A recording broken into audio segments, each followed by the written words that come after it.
بسم الله الرحمن الرحيم. اهلا بيكم معايا على قناة اميرة وكروشيه. يا رب تكونوا كلكم بخير وصحة وسلامة باذن الله. النهارده ان شاء الله هنشتغل مع بعض طريقة عمل ايس كاب بغرزة الباف بشكل جميل. الغرزة حلوة جدا وبتكرار لسطرين 2 بس، زي ما انت شايفة كده شكلها جميل ورقيقة. طبعا انت تقدري تعملي الايس كاب لاي سن انت عايزاه، بيبدأ من المواليد لحد اكبر مقاس. وانا ان شاء الله هنزل لك جدول مقاسات الطواقي، وفي الفيديو بقول لك ازاي تكبري زي ما انت عايزه. الغرزة سهلة جدا وبسيطة، واهم حاجة ان انتي تشتغلي بخيوط يا اما رفيعة يا اما متوسطة السمك عشان تديكي نتيجة حلوة في غرزة البف. انا هنا اشتغلت بخيط اليس بيبي سكريم، واشتغلت بإبرة مقاس 3.5 القلم. انتي طبعا تقدري تشتغلي بأي خيط يكون رفيع او متوسط السمك. انا هنا ركبت كورة صوف، انتي ممكن تركبي كورة فر وهتديكي شكل حلو جدا. يلا بينا نبدأ مع بعض ان شاء الله في تنفيذ الايس كاب. وقبل ما نبدأ، لو لسه ما اشتركتيش في القناة ما تنسيش تشتركي في القناة وتفعلي الجرس عشان يوصلك كل جديد. يلا نبدأ على بركة الله.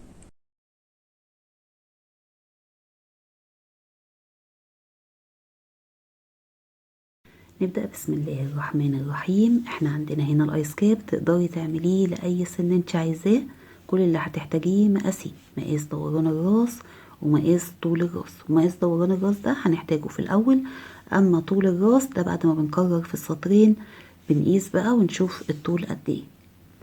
فانا نزلتلك جدول مقاسات الطواقي بحيث ان لو الشخص مش قدامك هتشوفي السن اللي انت عايزاه كام سنة، وهتلاقي مكتوب قدامه مقاس دوران الراس هو ده اللي هنحتاجه في الاول. فانت اول حاجة بتعمليها بتشوفي مقاس دوران الراس ده قد ايه وتطرحي منه 2 سنتي. احنا هنطرح منه 2 سنتي عشان الايس كاب ما يوسعش معاكي بعد كده. هو هياخد وضع اللبس وبعد كده مش هيوسع، لكن لو هو واسع من البداية بيوسع اكتر. تمام، يبقى احنا هنعمل ايه؟ هنشوف مقاس دوران الراس ونطرح منه 2 سنتي. نفترض ان هو طلع معاكي 40 سنتي، هنطرح الاتنين هيبقى 38. تمام كده، يبقى انت في الوقت ده هتعملي سلسال طوله 38 سنتي من مضاعفات العدد 8. يبقى عندنا هنا الغرزة من مضاعفات العدد 8. فاحنا هنبدأ بعمل سلسال من مضاعفات العدد 8 بطول دوران الراس اللي طلعلك. نبدأ بسم الله الرحمن الرحيم. أول حاجة بتعملي عقدة البداية بالطريقة اللي انت متعودة عليها، وهتشتغلي تكرار لل8 سلاسل. 1 2 3 4 5 6 7 8. هتفضلي تكرري في ال8 سلاسل لحد ما توصلي لدوران الراس اللي انت خدتيه ناقص 2. بعد ما كررتي ال8 سلاسل ووصلتي لمقاس دوران الراس اللي انت عايزاه ناقص 2 سنتي، هنبتدي بقى نظبط كده السلسال عشان ما يلفش منك وانت شغالة. لازم تظبطيه الأول. تمام، ظبطنا بقى السلسال كده. تدخلي على أول سلسلة وتقفلي بمنسلقة. تدخلي على أول سلسلة كده وتسحبي اللفة وتعديها من على اللفة اللي على الإبرة كده. انت قفلتي مقاس دوران الراس اللي احنا هنشتغل عليه السور بتاع الطاقية.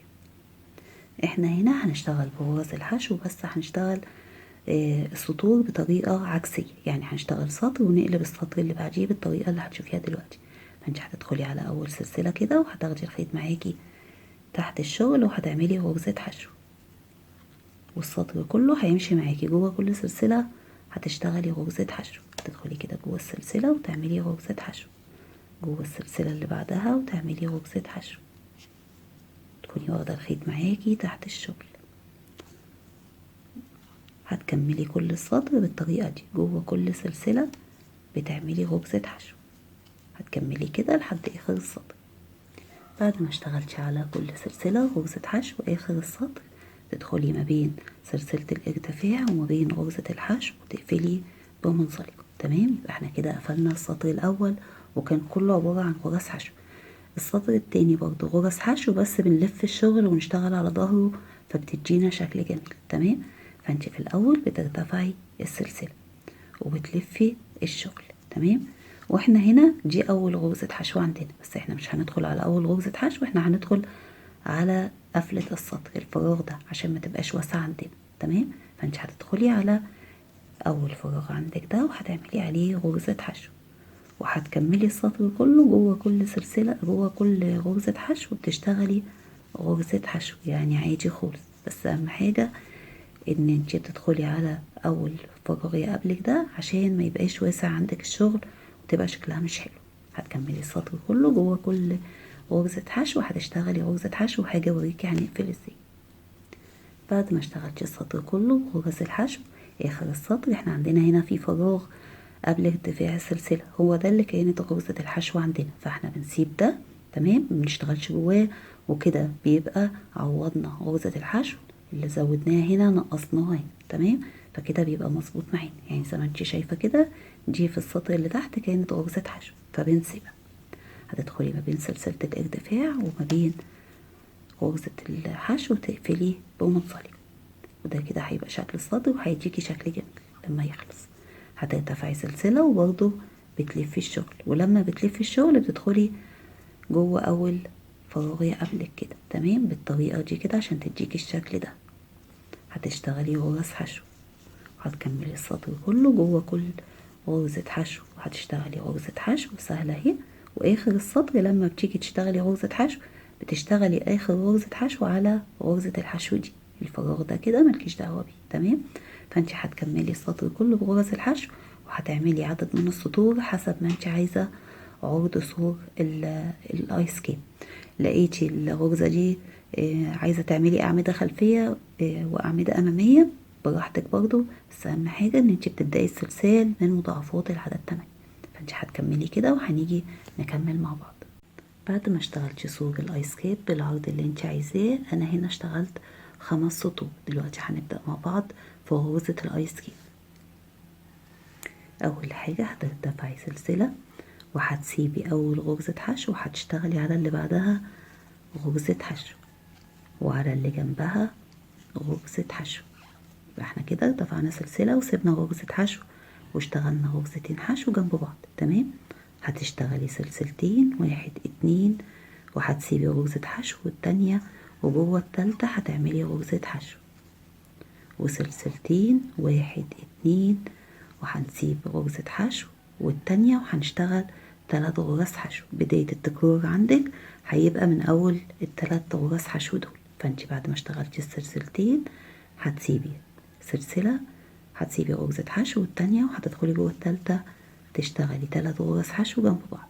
كده أول واحدة، كده 2، كده 3. يبقى اشتغلنا 3 غرز حشو على كل غرزة حشو غرزة حشو. هتشتغلي سلسلتين 1 2 وبتسيبي غرزة حشو والتانية، وجوه التالتة بتعملي غرزة حشو وسلسلتين 1 2 وبتسيبي غرزة حشو والتانية، وجوه التالتة بتبدأي بتكرري ال3 غرز حشو وسلسلتين وتسيبي غرزتين حشو وتشتغلي على التالتة غرزة حشو وسلسلتين، وهو ده التكرار عندك. هتكرري كده لحد اخر السطر. بعد ما كررتي ووصلتي لاخر السطر، اخر السطر هتلاقي عندك فاضل غرزتين حشو 1 2. تمام، يبقى انت كده ماشيه صح. هتدخلي ما بين سلسله الارتفاع وما بين اول غرزه حشو وهتقفلي بمنزلق. تمام، وده كده شكل السطر، والسطر ده تأسيسي يعني ما بيتكررش معانا تاني، سطر تأسيسي للغرزة. انت لو جيتي في اخر السطر وجيتي تقفلي ولقيتي عندك غرزة حشو واحدة اقفلي برضو عادي، عشان ما تحتاجيش تفكي يعني. ولو ما لقيتيش خالص بتفكي وترحليها كده غرزة حشو وتخلي غرزة حشو من هنا وغرزة حشو من هنا. كده كده السطر ده بيبقى ماسك معانا، يعني ده سطر تأسيسي، وبعد كده الغرزة هتمشي معاكي مظبوط. المهم ان انت بس تظبطيها ان اخر السطر يبقى عندك سلسلتين وغرزة حشو سلسلتين. احنا كده يعتبر عندنا 3 غرز حشو في اول السطر، فاحنا هنشتغل دلوقتي اعمدة خلفية على ال3 غرز دول. العمود الخلفي لما بنيجي نرتفع له سلاسله بنعمل ايه؟ بندخل كده نلف اللفة اللي على الابرة، وتدخلي ما بين الارتفاع السلسلة اللي تحت وغرزة الحشو، تسحبي اللفة وتعديها كده. تمام، وتاخدي اللفتين مع بعض، دي كده تعتبر اول سلسلة، بتبقى بقى عاملاها معانا كده كأنه عمود خلفي. تمام، هترتفعي سلسلتين وده كده يعتبر اول عمود خلفي معانا. العمود الخلفي بنشتغله ازاي؟ بتاخدي لفة على الإبرة وبتدخلي ما بين الغرزتين، ما بين غرزة الحشو الأولى وغرزة الحشو التانية، وبتعدي الإبرة كده ما بين غرزة الحشو التانية والتالتة وبتسحبي اللفة، بتعديها كده من على الإبرة، فبيبقى عندك 3 لفات على الإبرة بتتعاملي معاهم بقى معاملة العمود العادي اللي هو كل لفتين مع بعض. هنعمل تالت عمود يعتبر باعتبار ان ال3 سلاسل دول عمود. تدخلي كده جوه غرزة الحشو وتعديها بقى كده من الفراغ وتسحبي اللفة، تمام، وتعديها كده، فبيبقى عندك 3 لفات بتتعاملي معاهم كأنهم عمود عادي. يبقى الغرزة بدايتها ان انت اشتغلتي 3 أعمدة خلفيين. جوه السلسلتين هتشتغلي جوه كل واحدة من السلسلتين دول 3 أعمدة، والأعمدة بلفة زي ما انت شايفة كده، كده عمود 2 3، وجوه السلسلتين اللي بعدهم بتشتغلي 3 أعمدة، يعني ما بنشتغلش على غرزة الحشو. فكده هيمشي عندك السطر 3 أعمدة خلفيين و3 أعمدة جوه كل واحدة من السلسلتين، تمام. تروحي على طول كده مفيش سلاسل ولا أي حاجة، على ال3 غرز حشو دول بتشتغلي عليهم 3 أعمدة خلفيين. العمود الخلفي زي ما قلت لك كده بتدخلي كده وتعدي الإبرة ما بين سواء عمودين أو سواء غرزتين حشو، بتعديه كده وتبقى الإبرة هي اللي باينة عندك. العمود الخلفي بتبقى الإبرة هي اللي باينة عندك، تسحبي اللفة بقى كده وبتعديها بالطريقة دي، تمام. وتروحي واخدة كل لفتين مع بعض،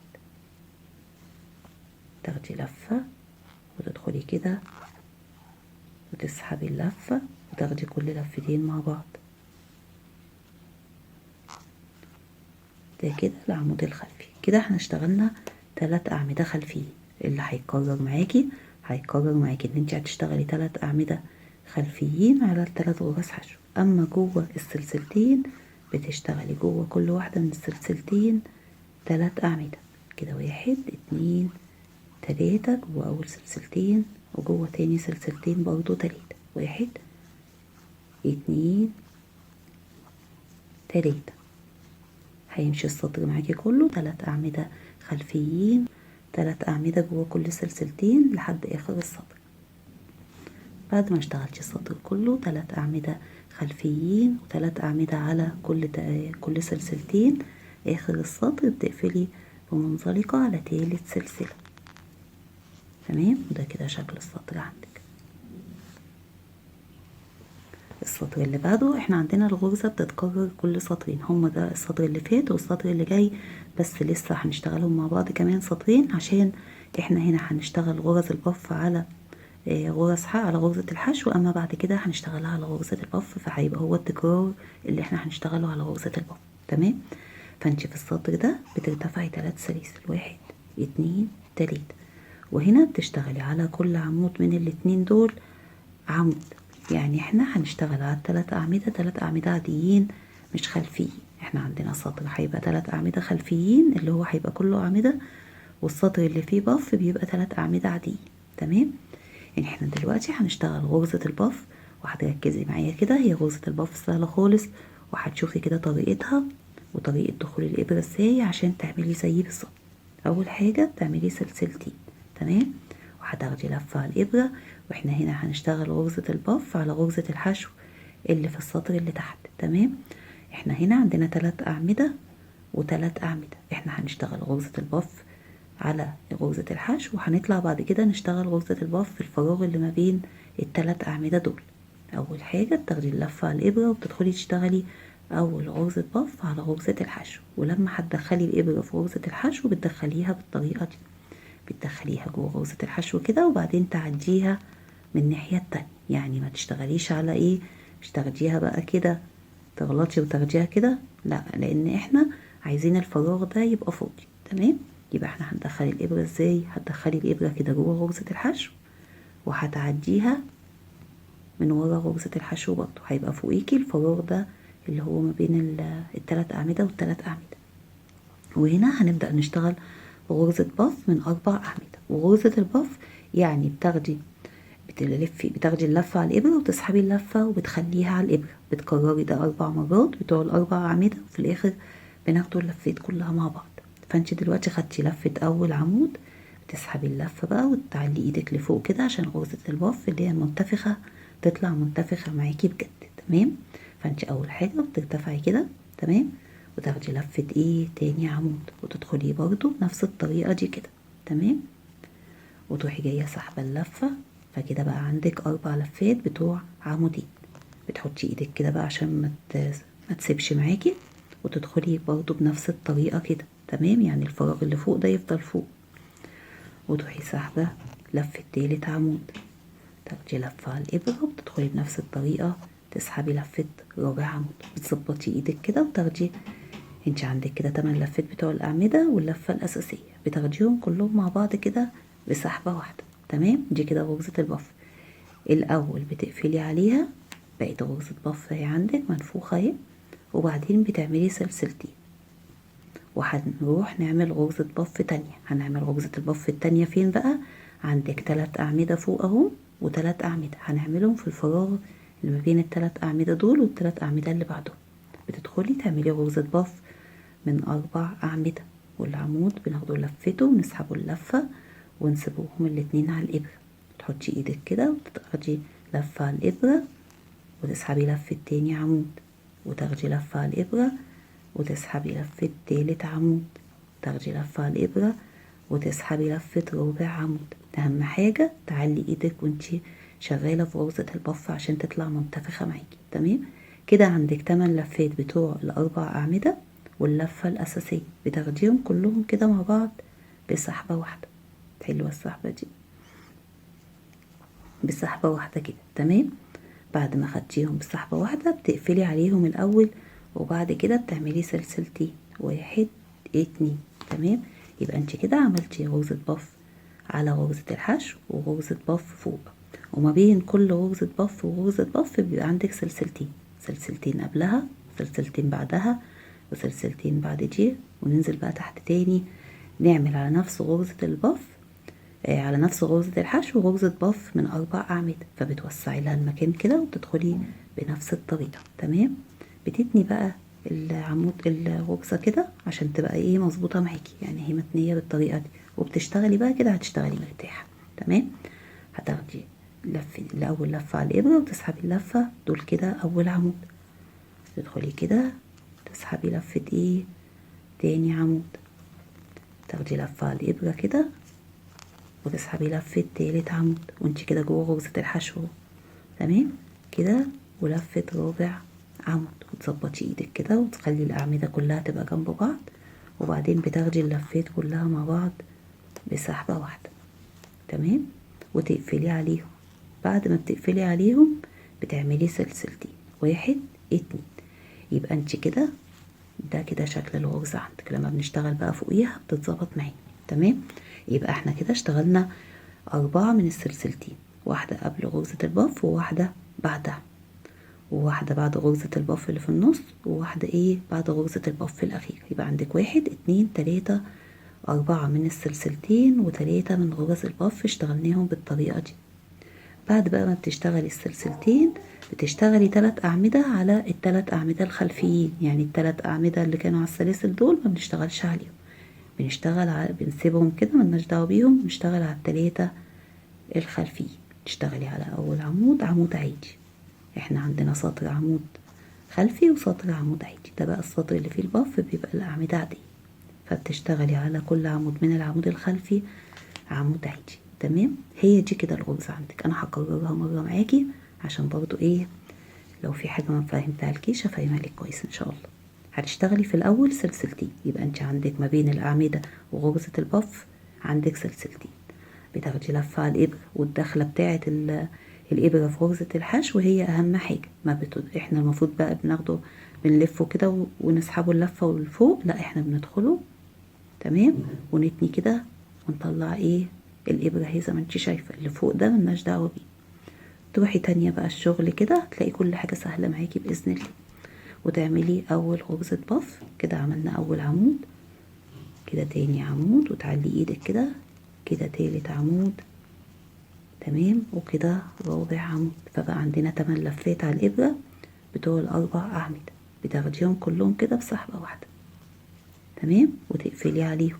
دي كده اول غرزة بف عندك. بعدها لازم تعملي السلسلتين وما تتلخبطيش، عشان السلسلتين دول اللي هنشتغل عليهم الاعمدة بتاعت السطر اللي جاي. فانتي بعد كده، بعد ما اشتغلتي بقى غرزة البف اللي على غرزة الحشو، بتاخدي لفة على الابرة وبتدخلي على الفراغ اللي ما بين التلات اعمدة والتلات اعمدة اللي بعدهم، بتشتغلي ايه غرزة بف. تعلي ايدك لفوق كده كده. خدنا لفات اول عمود، كده تاني عمود، كده تالت عمود، وكده رابع عمود. تمام. وهتاخدي اللفات كلها مع بعض بسحبة واحدة وتقفلي عليهم، وبعد ما بتقفلي عليهم بتشتغلي سلسلتين. لو انتي بقى الخيط معاكي سميك شوية، ممكن تخلي غرزة البف بتلات أعمدة بس، يعني تاخدي اللفة وتسحبيها 3 مرات بس، عشان ايه ما يبقاش سميك معاكي. هتاخدي بقى بعد ما عملتي السلسلتين هتنزلي تاني على غرزة الحشو، ولما بتدخلي لها بالطريقة دي كده. تمام، باينة اهي بقى خلاص. بتتني الشغل وبتدخلي تشتغلي غرزة البف رقم 2 تحت، يعني رقم 3 بس هي 2 عشان يبقوا عندنا 2 على غرزة الحشو كده. كده لفيت تالت عمود، وكده لفيت الرابع. تمام. وهتاخدي اللفات كلها كده مع بعض بسحبة واحدة، وترجعي تقفلي عليهم، وبعد ما تقفلي عليهم كده تروحي عامله لهم سلسلتين. تمام. فكده بيبقى عندك ده الشكل اهو، وعندك ايه 1 2 3 4 من السلسلتين. ما تتلخبطيش بقى وتنسي واحدة. ده كده الشكل عندك. بتشتغلي بقى الأعمدة فين؟ بتشتغلي التلات أعمدة على التلات أعمدة الخلفيين، على التلات أعمدة الخلفيين، أول عمود وتاني عمود وتالت عمود. أما التلاتة دول كده ما بنشتغلش عليهم، بنشتغل على الخلفيين.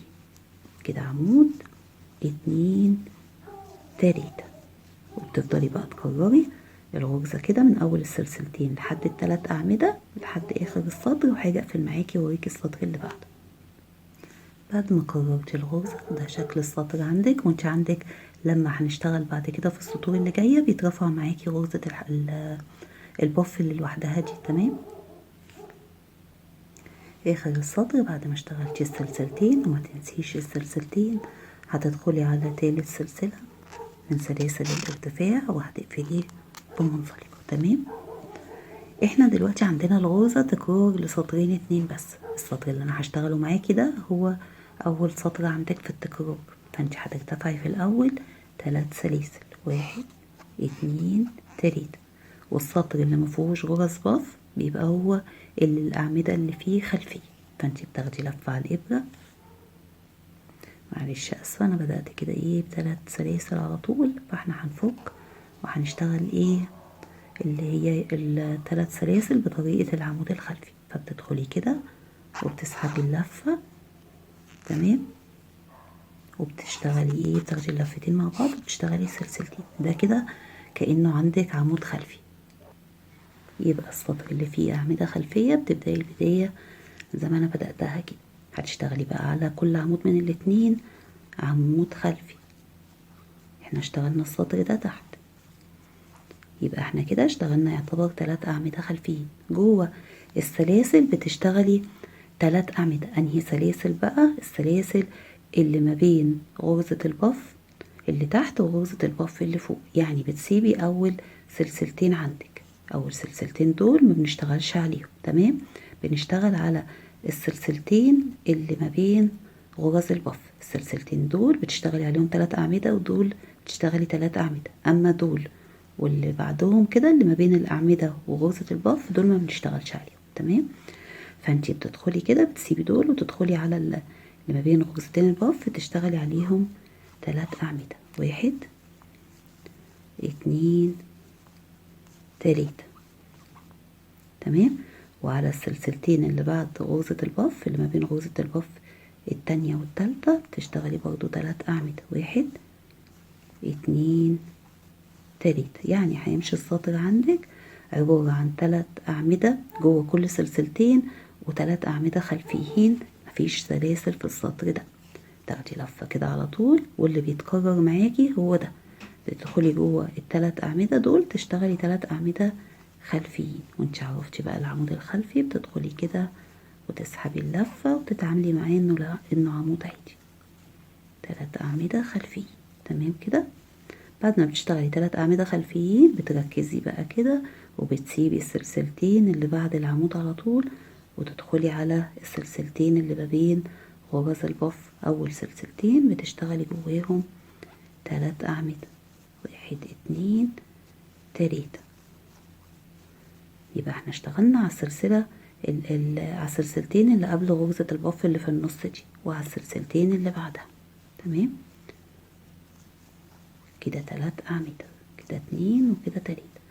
يبقى انت اللي هيتكرر معاكي هما دول 3 أعمدة خلفيين و3 أعمدة جوه كل سلسلتين اللي قبل البف واللي بعد البف. اما دول مبشتغلش عليهم لان هما دول اللي هيدوكي اللفة اللي هي المجسمة دي. تمام، هيدوكي اللفة الحلوة اللي في الايس كيب.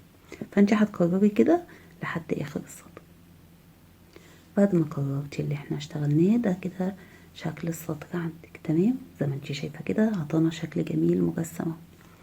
هتدخلي هنا بقى في اخر السطر بعد ما اشتغلتي 3 اعمدة على كل سلسلتين، هتدخلي على تالت سلسلة وهتقفليه بمنزلق. وده زي ما بقولك ده كده اول سطر عندك في التكرار. تاني سطر عندك في التكرار السطر اللي فيه غرز البف. السطر اللي فيه غرز البف بدايته بتبقى 3 سلاسل، وبتشتغلي على كل عمود من الأعمدة الخلفية عمود. يعني ايه؟ الأعمدة هنا عادية مش خلفية. السطر ده هو اللي فيه غرزة البف. هنا بقى بتشتغلي التكرار عندك هيكرر من اول اللي انا هشتغله معاكي دلوقتي ده. تمام، فانت في الاول بتعملي سلسلتين بعد العمود، متنسيش كده السلسلتين دول. تمام، وبتاخدي لفة على الابرة، واحنا تحت دخلنا على غرزة الحشو في السطر اللي قلتلك ده سطر تأسيسي لغرزة الحشو. اما هنا بندخل جوه غرزة البف مطرح ما قفلنا غرزة البف كده. تمام، بتدخلي بنفس الطريقة. تمام، بتسيبي الفراغ اللي فوق ده ما بتشتغليش عليه زي ما انت شفتي كده، احنا بنرجع نشتغل عليه تاني. فبتدخلي جوه غرزة البف جوه مطرح ما قفلناها كده، انت هتلاقي فراغ هو ده اللي هتدخلي جوه. بتتني بقى الشغل كده عشان تشتغلي جواها مستريح. وبتبدأي تعملي اول غرزة بف من 4 أعمدة. ترفعي اللفة لفوق كده وتدخلي، وانت زي ما انت شايفة كده لما تنينا الشغل كده بيبقى الشغل عندك مستريح وبيبقى مظبوط. يعني متقعديش تتعبي نفسك بقى. كده لفيت عمودين، كده 3 وكده 4. تظبطي بقى الأعمدة كده عشان ما تطلعش مش معوجة معاكي وحتة طالعة وحتة داخلة، وتروحي واخدة ال9 لفيت كده مع بعض وبتقفلي عليهم. لما احنا بقى عملنا اللي فوق، بصي اللي تحت كده اللي كانت في النص دي بانت معانا. تمام، بتشتغلي بعدهم سلسلتين، والسلسلتين دول زي ما انتي شفتي كده هما اللي بنيجي نشتغل عليهم الأعمدة، فما تنسوهمش. تطلعي بقى فين؟ على الفراغ اللي بين ال3 أعمدة وال3 أعمدة. هتشتغلي غرزة بف من 4 أعمدة. وزي ما انتي شايفة الموضوع بقى سهل معانا خالص اهو. هو أول سطر بس عشان الدخلة بتاعته كانت جامدة شوية. بعد كده بتاخدي ال9 لفات وتقفلي عليهم. متنسيش تقفلي عليهم الأول، يعني مش تعملي سلسلتين على طول، بتقفلي عليهم الأول وبعدين بتعملي السلسلتين. 1 2. عملتي السلسلتين ما تنسيش تنزلي تحت تاني وتعملي غرزة البف التانية. فبتاخدي لفة على الإبرة وبتدخلي كده غرزة البف عندك اهي، بتدخلي جواها بالطريقة دي. تمام، وتتني الشغل. وكده لما بتتني الشغل بتبقى ايدك كده ورا، فبيبقى سهل عليكي وما بتغلطيش بقى وتدخلي في اي حتة تانية، بيبقى الشغل قدامك. وهتعملي غرزة البف التالتة بنفس الطريقة كده. تمام، ترفعي ايدك لفوق في غرزة البف عشان تطلع معاكي منتفخة. بعد كده بتاخدي ال9 لفات مع بعض وبتقفلي عليهم الاول وبعدين بتشتغلي سلسلتين. يبقى زي ما انت شايفة كده اللي تحت اهي بانت معاكي اهي. تمام، يا رب تكون باينة بس في التصوير. اللي تحت بانت معاكي اهي. واحنا كده اشتغلنا 1 2 3 4 من السلسلتين دول، بنسيبوهم في السطر اللي جاي ودول بنسيبوهم وبنشتغل جوه الاتنين دول، عشان كده ما تنسوهمش. هنا بقى ما تتلخبطيش بقى وتعملي أعمدة على الأعمدة دول، لا انت بتبصي كده تلاقي عندك الأعمدة الخلفية. تمام، بتروحي داخلة على ال3 تشتغلي على كل واحد منهم عمود عادي، وهي دي الغرزة اللي بتتكرر معاكي من أول السلسلتين لحد العمود. هتفضلي تكرري فيها كده لحد اخر السطر. بعد ما كررتي الغرزة زي ما انت شايفة كده ووصلتي لاخر السطر، تمام، بتشتغلي السلسلتين، ما تنسيش السلسلتين، وبتدخلي على تالت سلسلة من سلاسل الارتفاع وبتقفلي بمنزلق. تمام، ده كده شكل السطر عندك. تمام، وده كده شكل الغرزة. احنا عندنا الغرزة عبارة عن سطرين هما اللي هيكرروا معاكي. السطر اللي هو فيه كله بيبقى أعمدة، والسطر اللي فيه غرز البف، يعني هما السطرين دول اللي هيتكرروا معاكي. احنا دلوقتي هنكرر في السطرين دول، وبعد كده هنيجي نشتغل 3 سطور، والثلاث سطور دول هنقلل فيهم عشان الايس كاب يضيق معانا من فوق.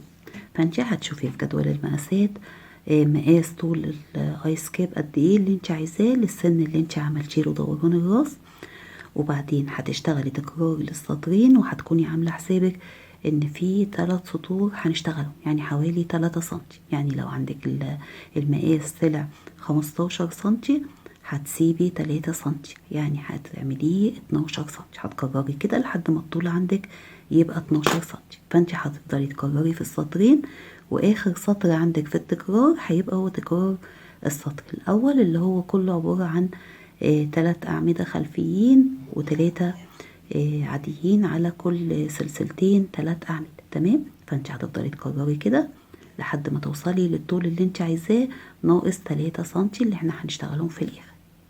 بعد ما كررتي السطرين ووصلتي للطول اللي انت عايزاه، رجعتي كده في جدول المقاسات وقستي، لقيتي هو ده الطول ولسه فاضلك 3 سنتي، واخر سطر اشتغلتيه هو السطر اللي كله اعمده زي ما انت شايفه كده. تمام، احنا دلوقتي هنشتغل 3 سطور هننقص فيهم عشان الايس كاب يلم معانا من فوق.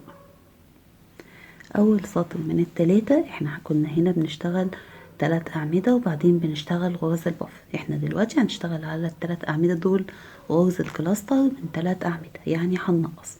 فانت هترتفعي في الاول 3 سلاسل، 1 2 3، وغرزة الكلاستر اللي هي غرزة العنقود او الحمصة، ودي غرزة تناقص بناخده من العمود لفتين وبنسيب لفة على الابرة، وبعد كده بناخده عدد اللفات الأعمدة كلها مع بعض فبيبقوا كلهم عبارة عن عمود واحد.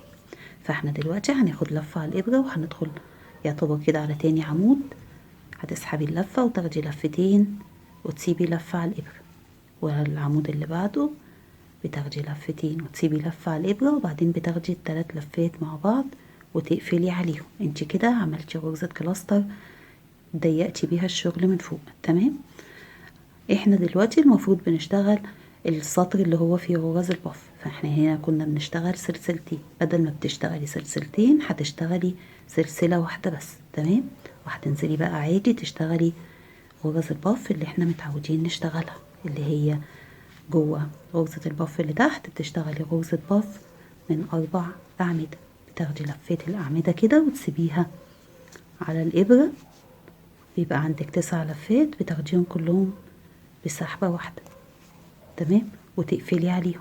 احنا بعد ما بنقفل عليهم كنا بنشتغل سلسلتين، هتشتغلي سلسلة واحدة بس، يعني بننقص، وهتاخدي لفة على الإبرة وهتطلعي فوق ما بين ال3 أعمدة تشتغلي غرزة البف اللي فوق من 4 أعمدة، كده 3 وكده 4. انت خلاص كده اشتغلتيها كتير وحفظتيها.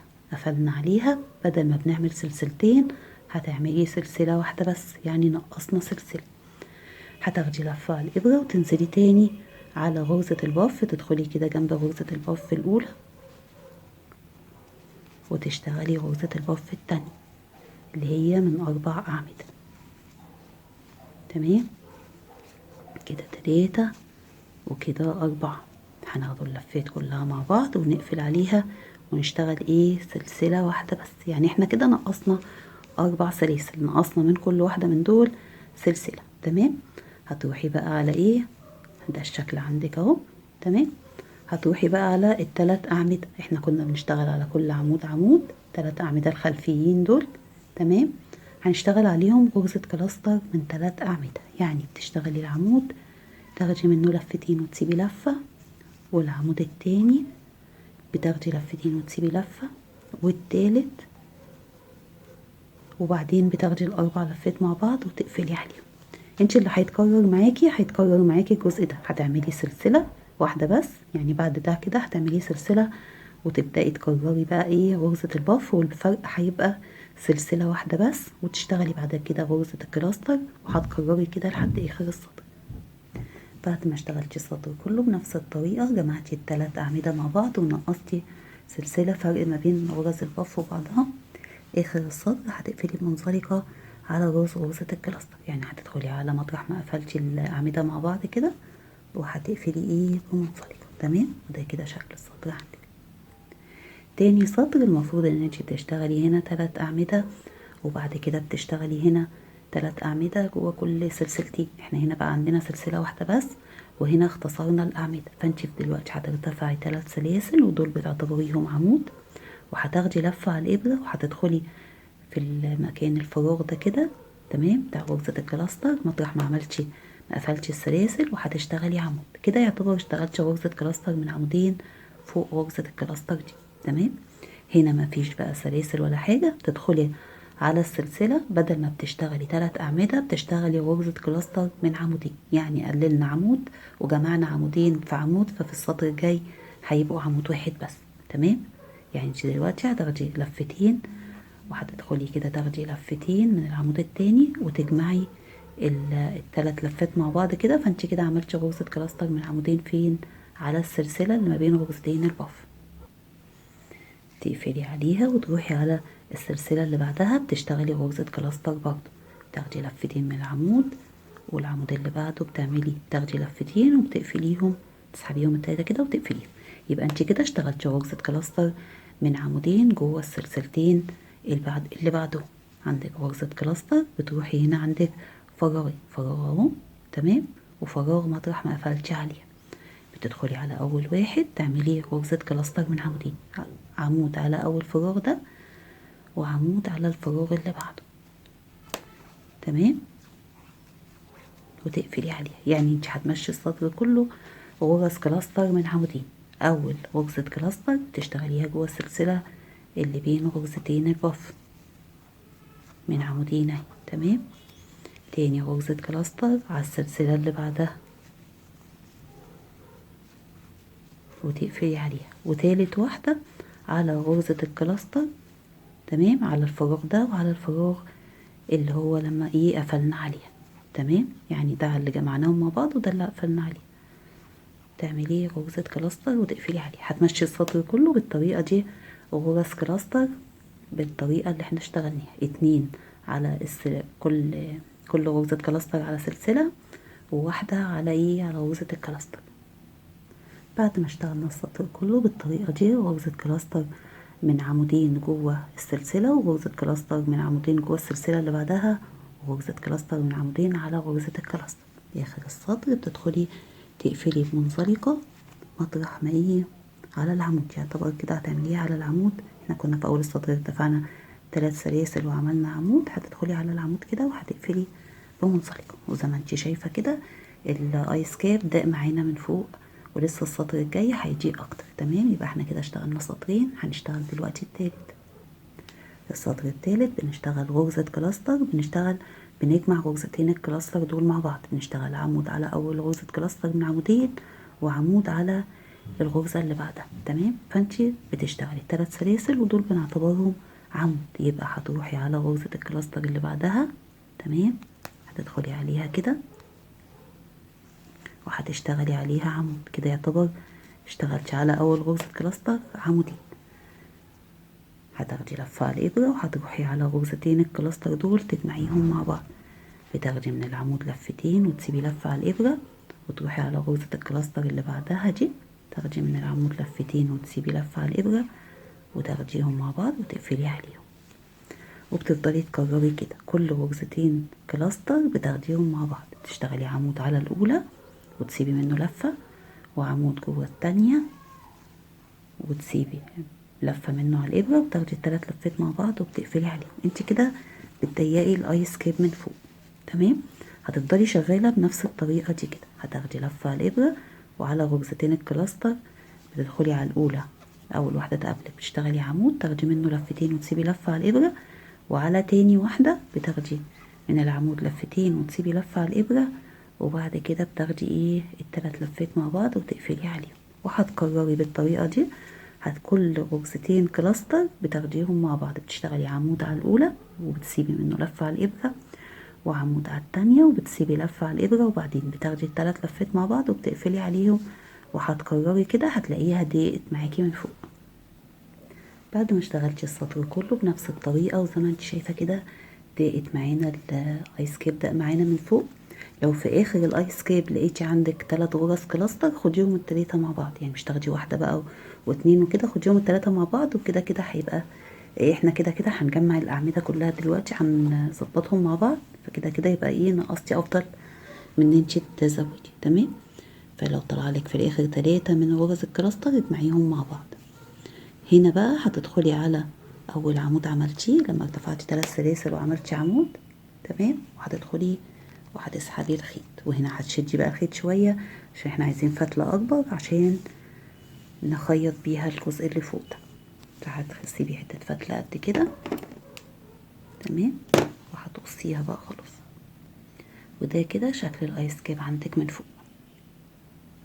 هتجيبي بقى ابرة التقفيل او ابرة المنجد. ابرة المنجد دي متوفرة وسهلة عن ان انت لو ما لقيتيش ابرة التقفيل متوفرة عندك هاتي ابرة المنجد دي. تمام. عشان الفتحة بتاعتها واسعة وبتاخد الخيوط الصوف. فانت دلوقتي بعد ما شديتي بقى خلاص الخيط عندك غرز الكلاستر كده بتدخلي وبتخيطي الخيط كده. تمام. بتعديه من غرزة الكلاستر وتطلعيه من الناحية التانية. تفضلي كده تعدي الخيط وتطلعيه من الناحية التانية من غرزة الكلاستر اللي بعدها. تمام. بتخيطيه كده بالطريقة دي على الفراغات اللي هي فوق دي مطرح ما احنا كنا بنقفل غرز الكلاستر اهي. تمام.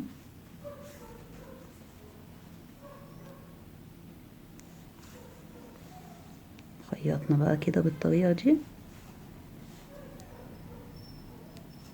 بتخيطي بالطريقة دي عشان تعرفي تشدي الفتلة في الاخر. تمام. يعني ما تثبتهاش بقى وتتكي عليها قوي. تمام.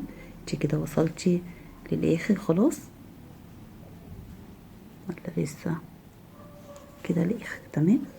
شايفه احنا كده عملنا ايه؟ احنا كده خيطنا بالطريقه اللي شفتيها دي. بتعملي بقى الفتله كده بتروح متجمعه كلها معاكي زي ما انت شايفه بسهوله. تمام. بعد ما لمينا الشغل هنخيطه بقى عشان برضو ايه ما تتفكش مننا. انا وسعت الفتحه كده شويه عشان برضو ايه تبقى من فوق ما تبقاش ضيقه كده وتبقى ملمومه على الاخر. تمام. انت حبيتي تلميها على الاخر براحتك. هنخيط بقى كده وهنثبتها كويس. انا بخيطها كده عشان هركب عليها كورة صوف. اما انت لو مش هتركبي كورة صوف هتقلبي الطاقية وتخيطيها على ظهرها. تمام. لكن كده احنا ايه مش هيبان معانا ولا حاجة. فانت هتخيطيها كده بس كده ونقص الخيط.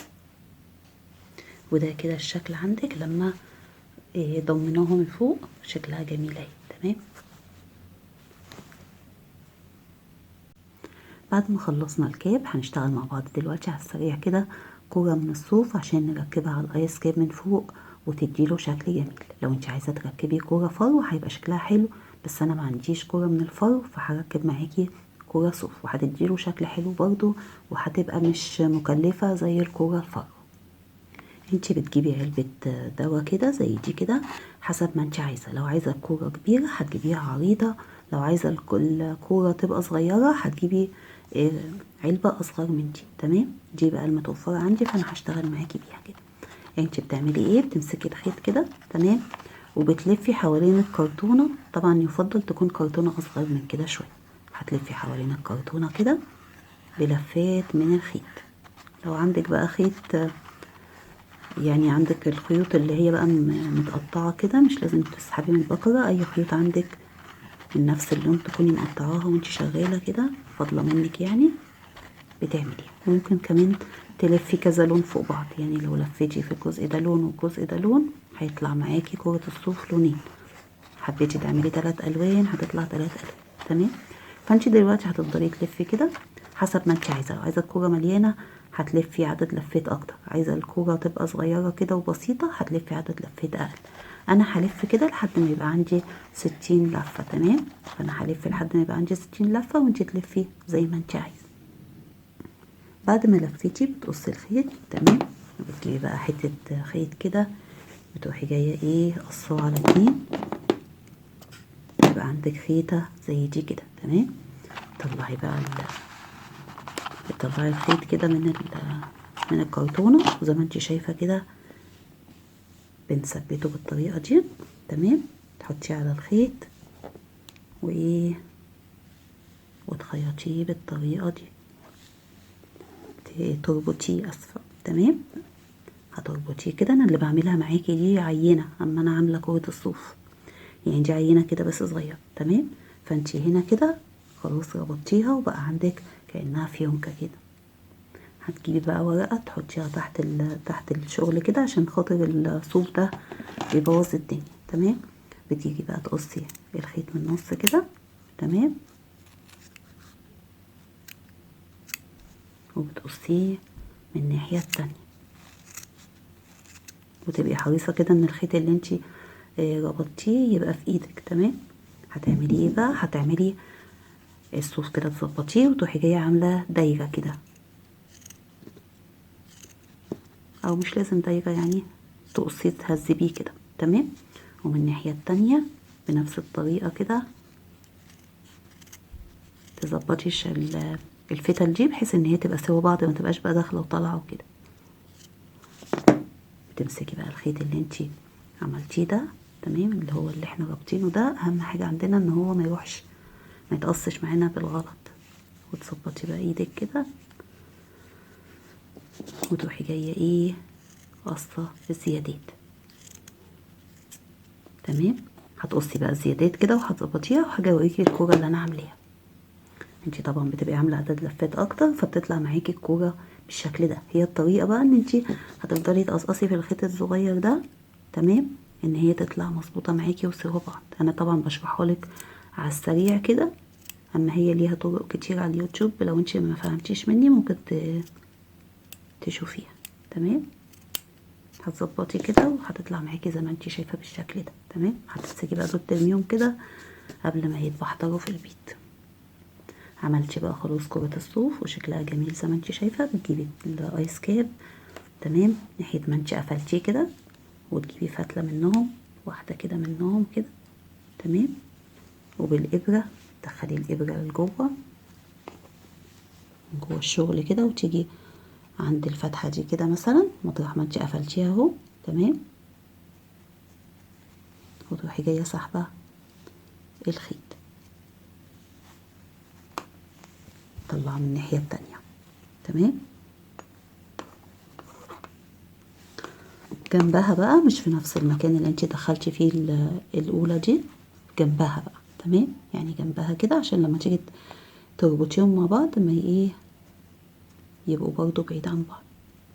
جنبها كده.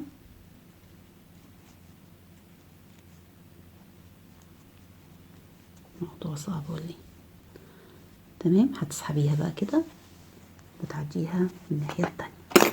سحبتيها بقى خلاص اهم بعاد عن بعض، هتروحي جاية رابطة اهو. هتربطي ربطتين. تمام، وممكن تربطي 3 برضو اضمن. وهتروحي جاية بقى راجعة معدياهم تاني من نفس المكان كده، معدياهم عشان ما يبقوش من جوه عاملين. بعد ما عديتيهم خلاص هتربطي عليهم ربطة كده. تمام، وهتقصي بحيث ان هما يبقوا كأنهم هما كرة الصوف. تمام، وكده يبقى احنا عملنا كرة الصوف وركبناها. طريقتها سهلة زي ما انت شايفة كده. ده شكلها، ده شكل الايس كاب بكرة الصوف، شكله جميل اهو. تمام، وكرة الصوف مظبوطة معايا. انا كده خلصت معاكي فيديو الايس كاب وركبنا خلاص الكرة الفر، وزي ما انت شايفة عطشة منظر جميل. تمام، الكرة الصوف. ان شاء الله نتقابل في فيديو جديد، ولحد ما نتقابل بس تكون في رعاية الله، والسلام عليكم ورحمة الله وبركاته.